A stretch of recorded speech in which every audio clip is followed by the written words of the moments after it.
For as long as men have understood that the mind can be deliberately reshaped, that a man is not fixed in what he believes, what he expects, or what he is capable of becoming, two schools of instruction have set themselves against each other on a single point.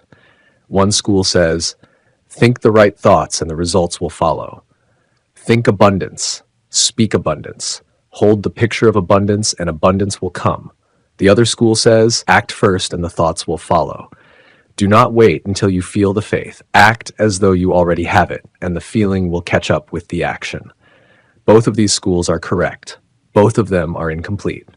And the man who follows either one exclusively will find that the results he receives are partial, real, but never quite as complete or as durable as the principle suggests they ought to be. Because neither thought alone nor action alone has the power to reach the subconscious mind with the force necessary they ought to be. Because neither thought alone nor action alone has the power to reach the subconscious mind with the force necessary to change it at the level where change actually lasts. Only one thing has that power, and that one thing, which is the union of thought and voice feeling, delivered at the precise moment when the subconscious mind is most fully receptive to receive. It can be performed in 30 seconds every morning before the first distraction of the day has had a chance to claim your attention. What I'm about to give you is not a pleasant theory. It is the specific mechanism studied across 50 years of research, verified in the lives of men who built the largest fortunes of their era, and applied by myself in the rebuilding of my own character from the ground upward, by which the subconscious mind is deliberately rewired from poverty, thought to wealth, thought from the inside out. Beginning this morning, Part 1. Why most men's minds work against them, thought from the inside out. Beginning this morning, Part 1. Why most men's minds work against them every morning. There is a specific and observable moment at which the subconscious mind is most completely open to instruction. It is not in the middle of a working day when the conscious mind is fully alert and the defenses of habit and judgment are at their strongest. It is not during a stimulating conversation or an inspiring lecture, though such things have their value. It is in the two windows that most men, almost without exception, waste entirely or worse than waste. The first window is the 30 seconds before sleep. The second window is the 30 seconds upon arising. In those two windows, the sentinel of the conscious mind, which during the waking hours stands guard at the approach to the subconscious and examines every thought before permitting it to pass, is most relaxed. The guard is down. The drawbridge is raised, and whatever thought enters the mind in those 30 seconds passes directly to the subconscious with a depth and force of the drawbridge is raised, and whatever thought enters the mind in those 30 seconds passes directly to the subconscious with a depth and force of impression that no thought delivered during the ordinary hours of the day can match. I have spent more than 50 years studying this principle. I have observed it in operation in my own life and in the lives of hundreds of men and women whose histories I have examined with care. And I can tell you with the same confidence that I would state any law of the physical world, that the man who controls what enters his mind in those two windows controls more of his destiny than he can control by any other means available to him. Now let me tell you what most men put in those windows. They put the grooves. I want to describe this principle as precisely as I am able, because it is the foundation upon which everything else in this teaching rests. The human mind may be likened to the needle of a phonograph record. Habit may be likened to the groove in the wax. When any habit of thought has been well formed, through repetition, day after day, year after year, the mind attaches itself to that groove and follows it as closely and as automatically as the phonograph needle follows the wax. Not because the groove is correct, not because it leads anywhere useful, because it is there and it is the deepest channel available, and the needle follows the path of least resistance. Most men wake each morning, and in the first 30 seconds of returning consciousness before the will has fully resumed its post, before the conscious mind has assembled itself for the day's work, replay the deepest and most worn grooves of their minds. The thought of yesterday's difficulty, the anxiety about today's obligation, the familiar weight of financial pressure, of unfinished business, of the gap between where they are and where they intended to be, not because they choose these thoughts. They do not choose them. The groove is already there, and in the window of unguarded waking, then finds it automatically. And here's the danger that most men do not understand.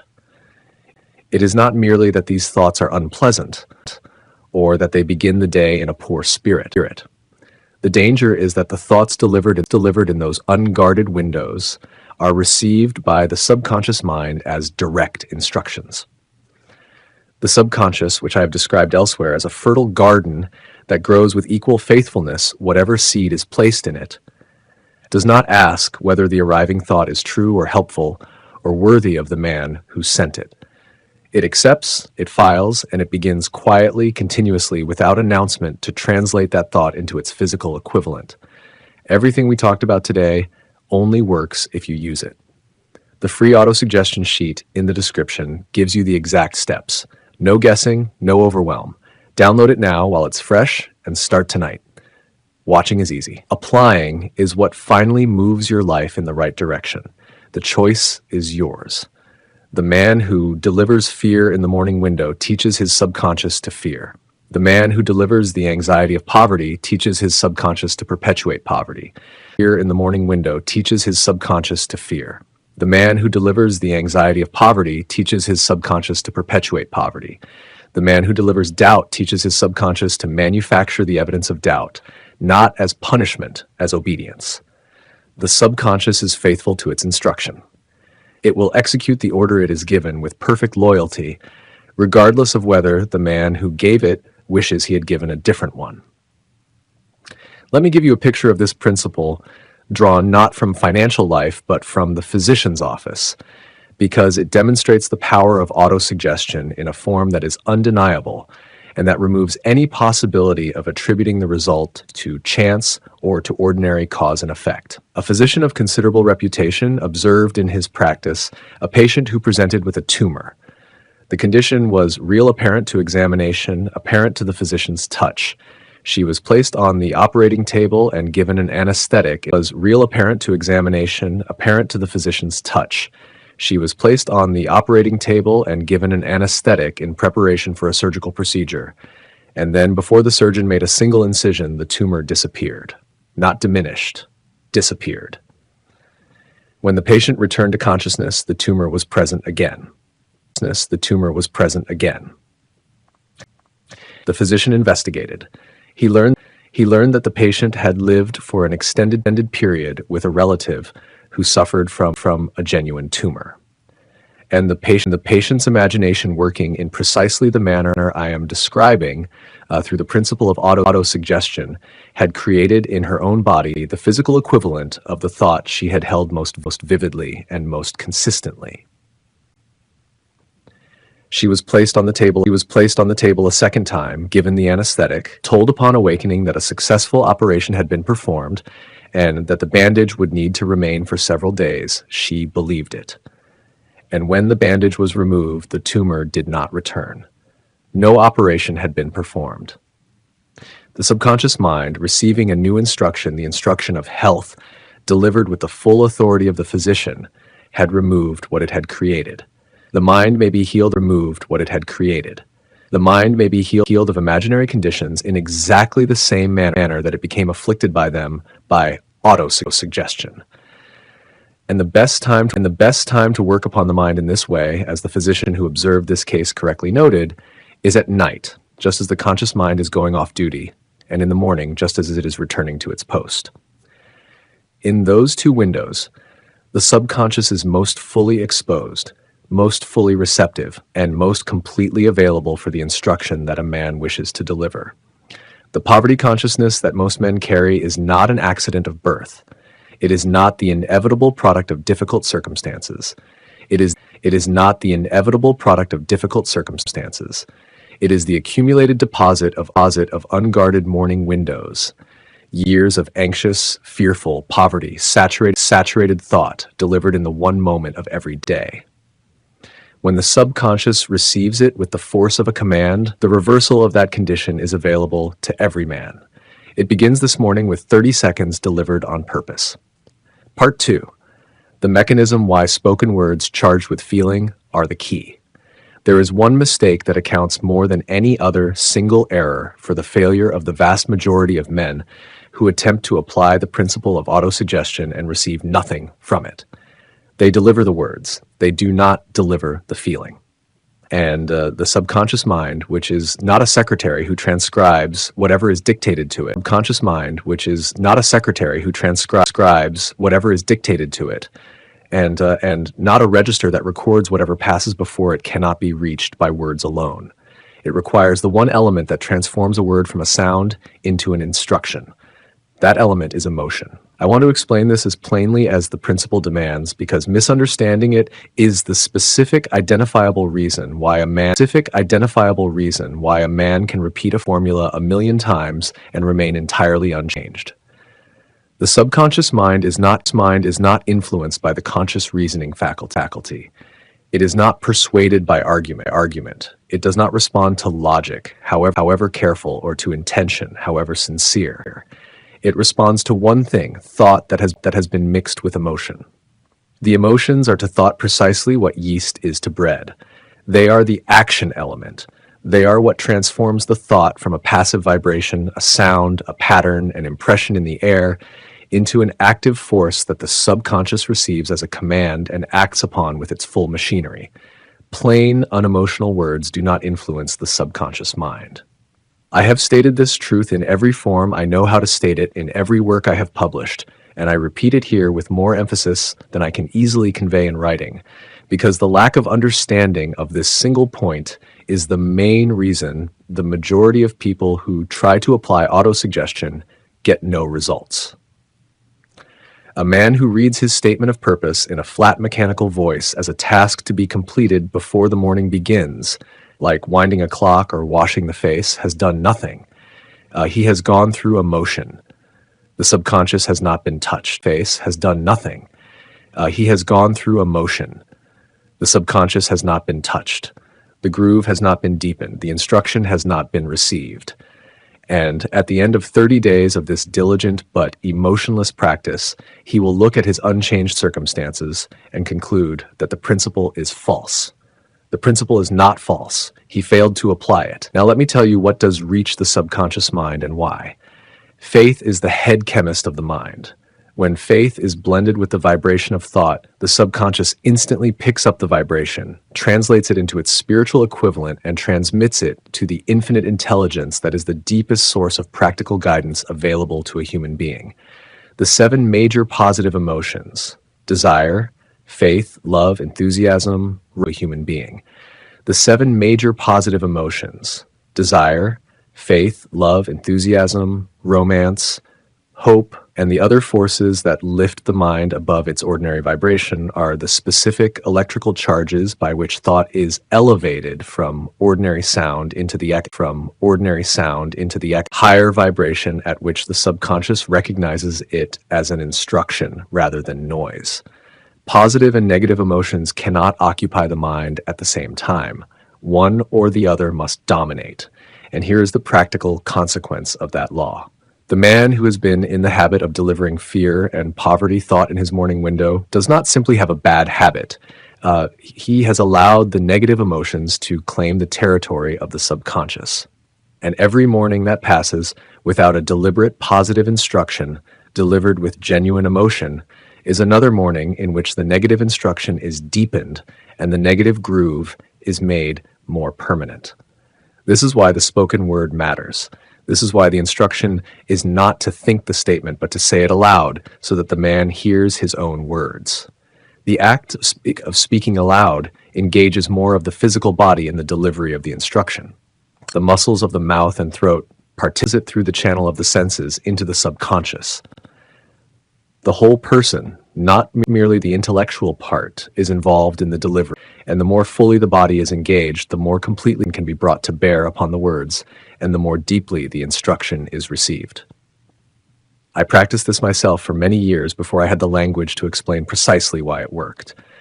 Every night, over a long period in the most receptive window of the day, the minutes before sleep, I held in my imagination a council of 9 men whose lives had most impressed me: Emerson and Paine, Edison and Darwin, Lincoln and Carnegie. I sat at the head of that imaginary table, and I addressed each of them in spoken word loud in the privacy of my room, asking from each the specific quality I wished to acquire through the study of his life and character. I was not performing this ritual for the benefit of anyone who might hear me. I was delivering through spoken words, charged with the genuine desire to become what I asked of those imaginary figures, a specific instruction to my own subconscious mind.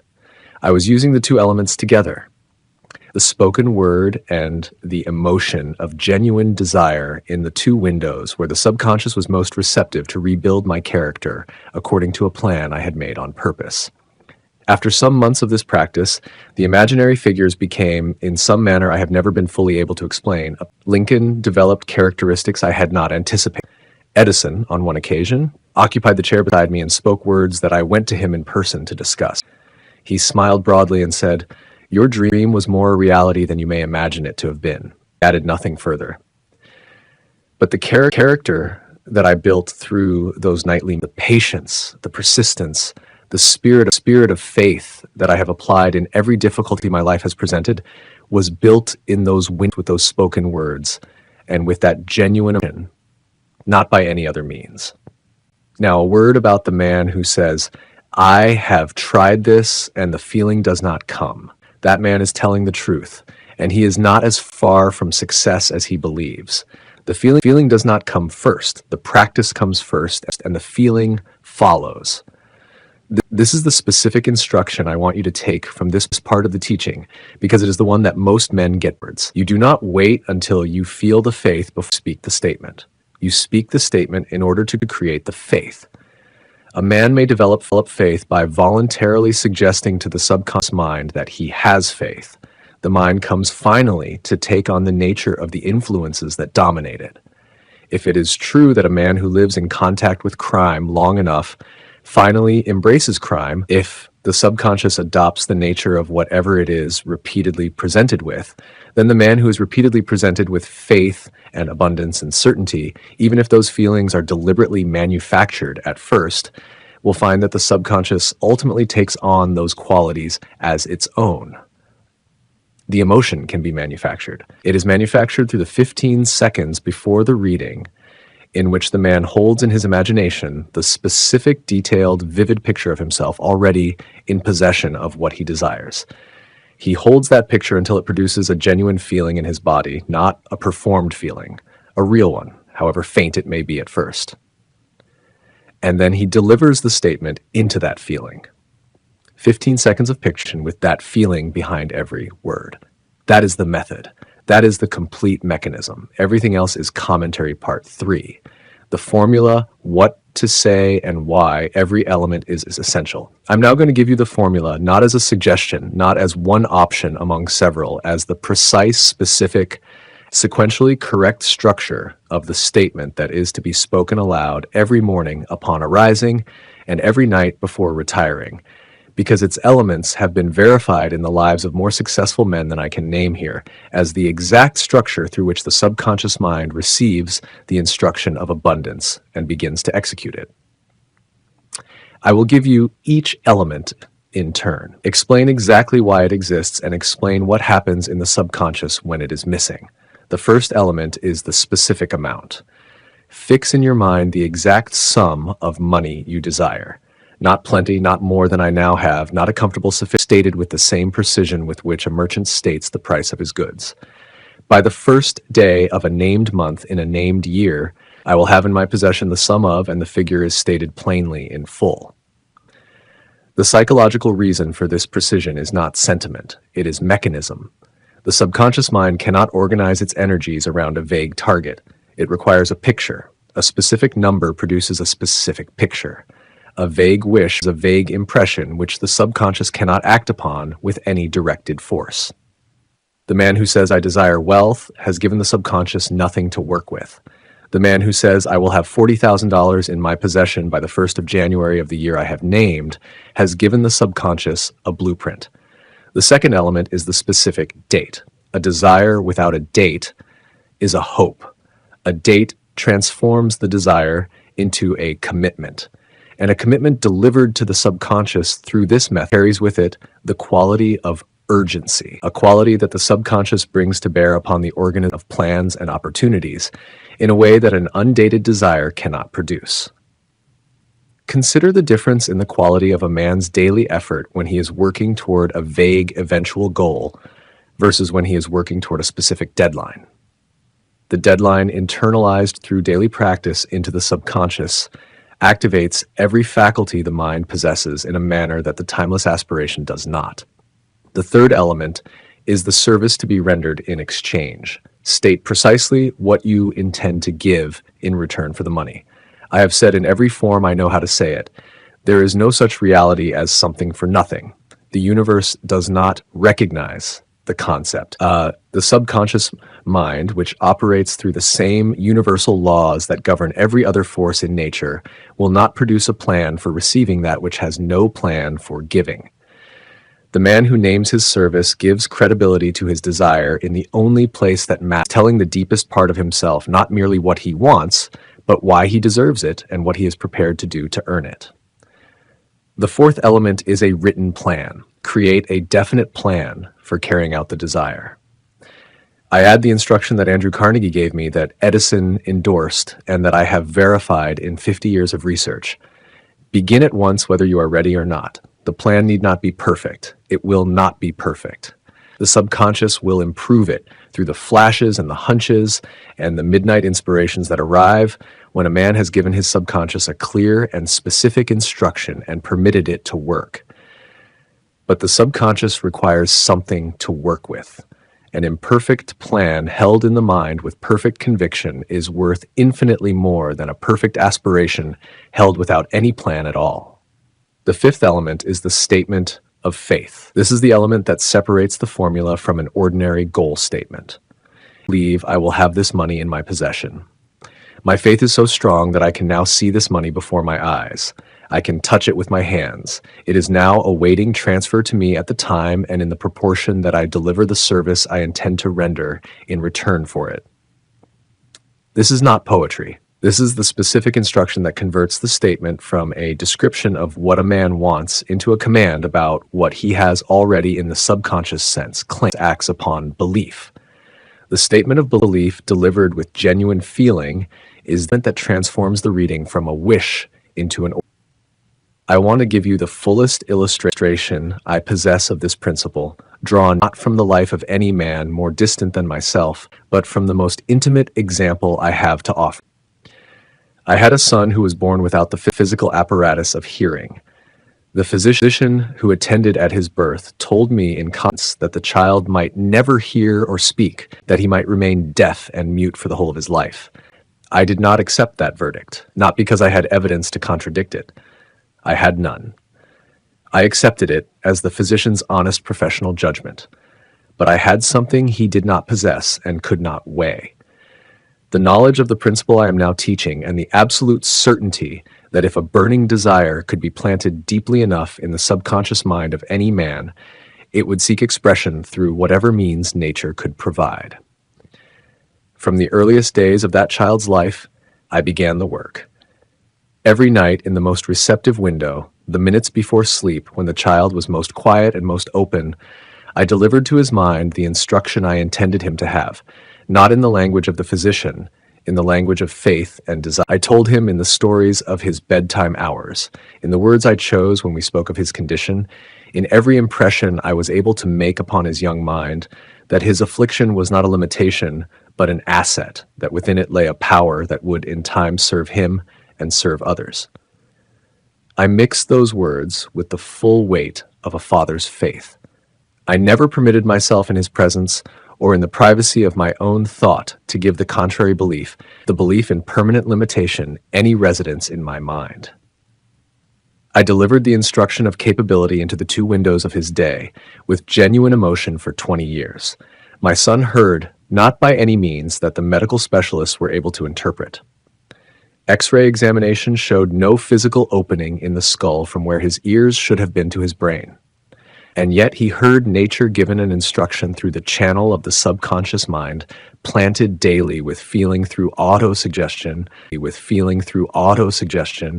became, in the words I have used when speaking of this, a bridge builder.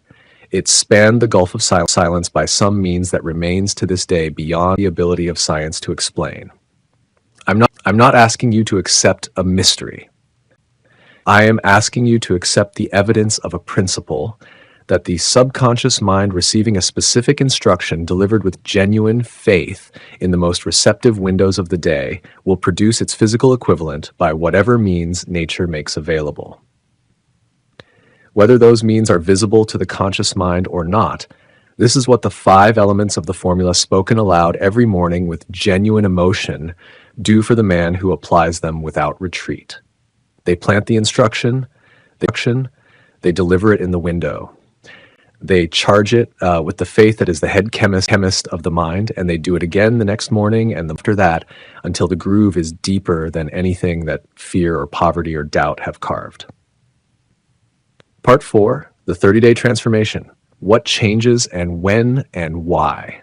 I want to walk with you now through the 30 days of this practice, not to describe the external results, which may not be visible for some time, but to describe with precision what is happening inside the subconscious during the period of invisible work. Because the man who understands what is occurring will hold his position through the period when nothing yet appears. And the man who does not understand it will quit as most men quit at precisely the point where the work is most nearly done. The first week. The man who begins this practice in the first 7 days will find that it does not come naturally. The words feel strange. The picture he attempts to hold in his imagination before the reading is vague, its edges poorly defined, its emotional charge intermittent. Some mornings he will find the feeling of already possession. Other mornings it will elude him entirely and the reading will feel mechanical and hollow. This is not failure. This is the predictable experience of a man attempting to cut a new groove in territory that has been thoroughly occupied for years by an old and deeply worn one. The old groove is deeper. The old thought arrives with a speed and an ease that the new thought cannot yet match. The needle returns to the familiar channel almost before the deliberate effort can redirect it. This is precisely the moment at which most men quit, and it is precisely the wrong moment to do so. Because what is happening in those first 7 days, despite the awkwardness, despite the intermittent feeling, despite the fact that nothing in the external world has moved, is that the new groove is being begun. It is shallow. It requires the deliberate pressure of the conscious will to hold the needle in it, rather than allowing it to return to the old path. But it is being cut. And every morning that the man returns to the practice, the groove is a fraction deeper than it was the morning before. The second week. Something shifts. It shifts without announcement, and the man who is not watching for it may miss it. The words begin to feel less strange. Not entirely natural, but less foreign. The picture which required effort to assemble in the first week arrives more readily in the second. The emotion, which had to be manufactured almost entirely by an act of will, now arrives with somewhat less effort because the subconscious, which has received the instruction 7 or 10 or 12 times, has begun to file it not as a new and unfamiliar signal, but as a recurring instruction with genuine claim on its attention. The new groove is being deepened. It is still not as deep as the old one. The needle still requires guidance to stay in it, but the guidance is becoming less effortful.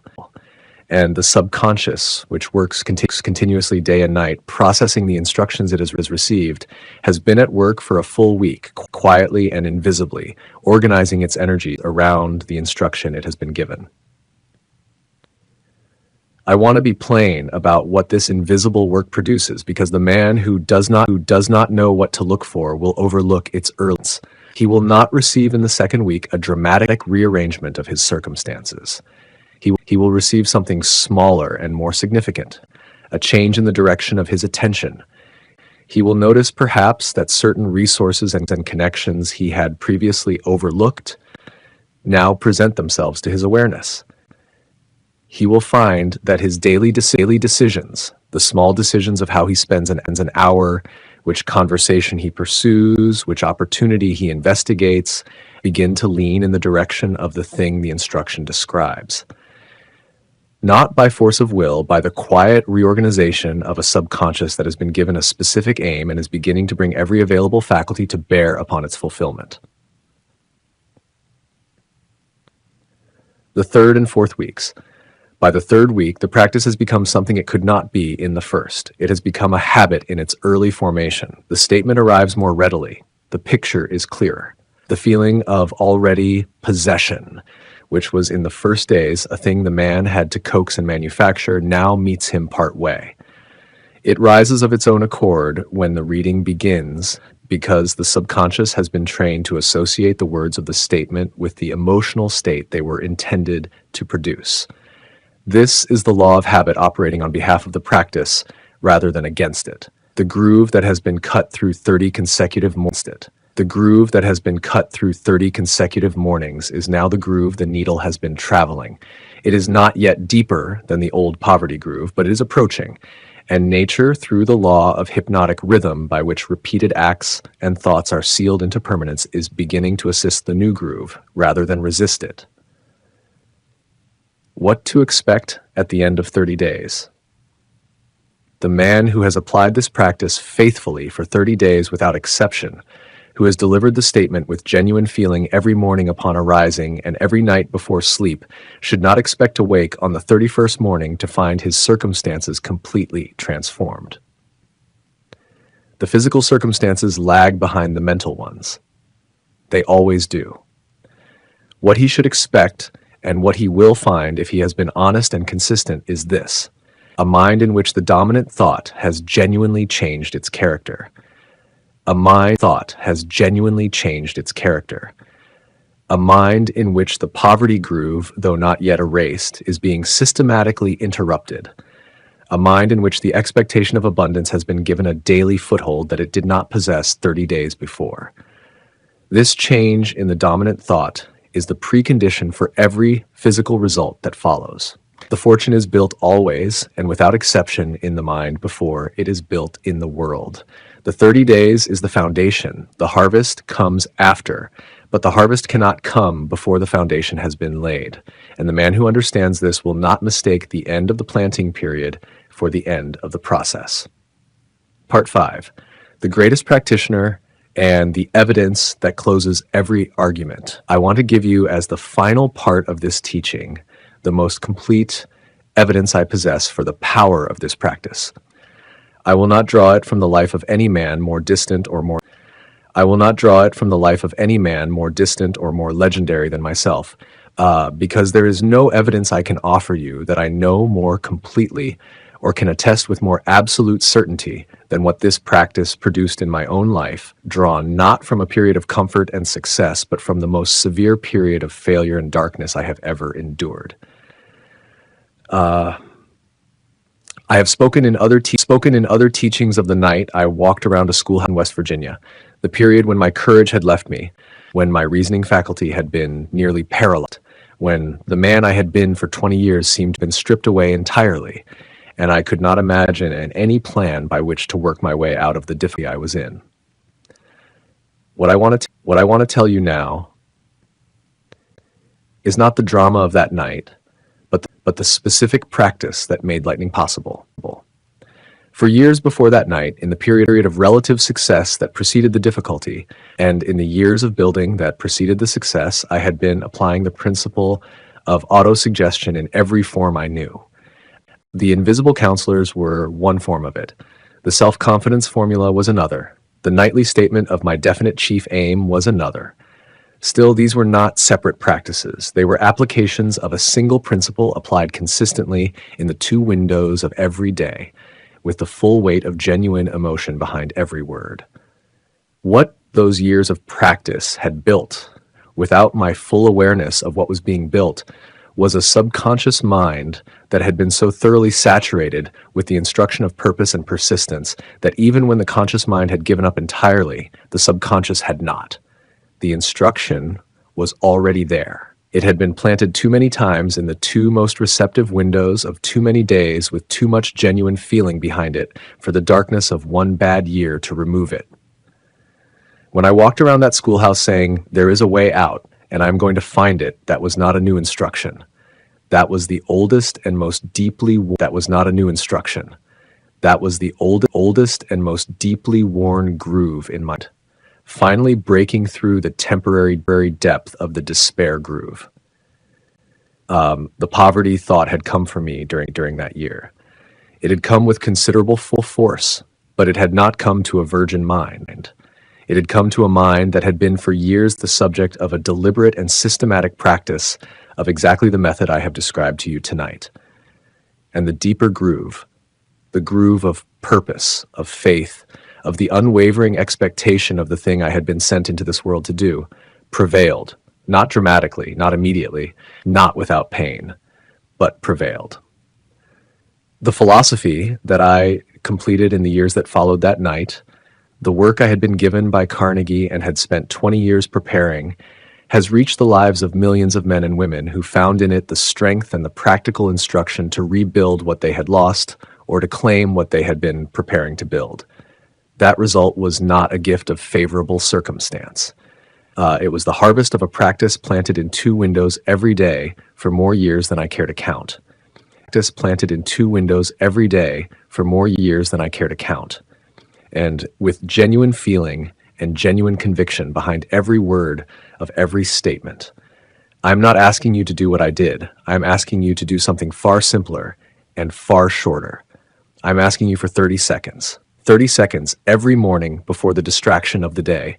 30 seconds every night in the window before sleep. In those 60 seconds combined, delivered with the specific formula I have given you, spoken aloud, charged with the feeling that you will produce by holding the picture for 15 seconds before you begin. The subconscious mind will receive day after day the instruction that it has perhaps never received before.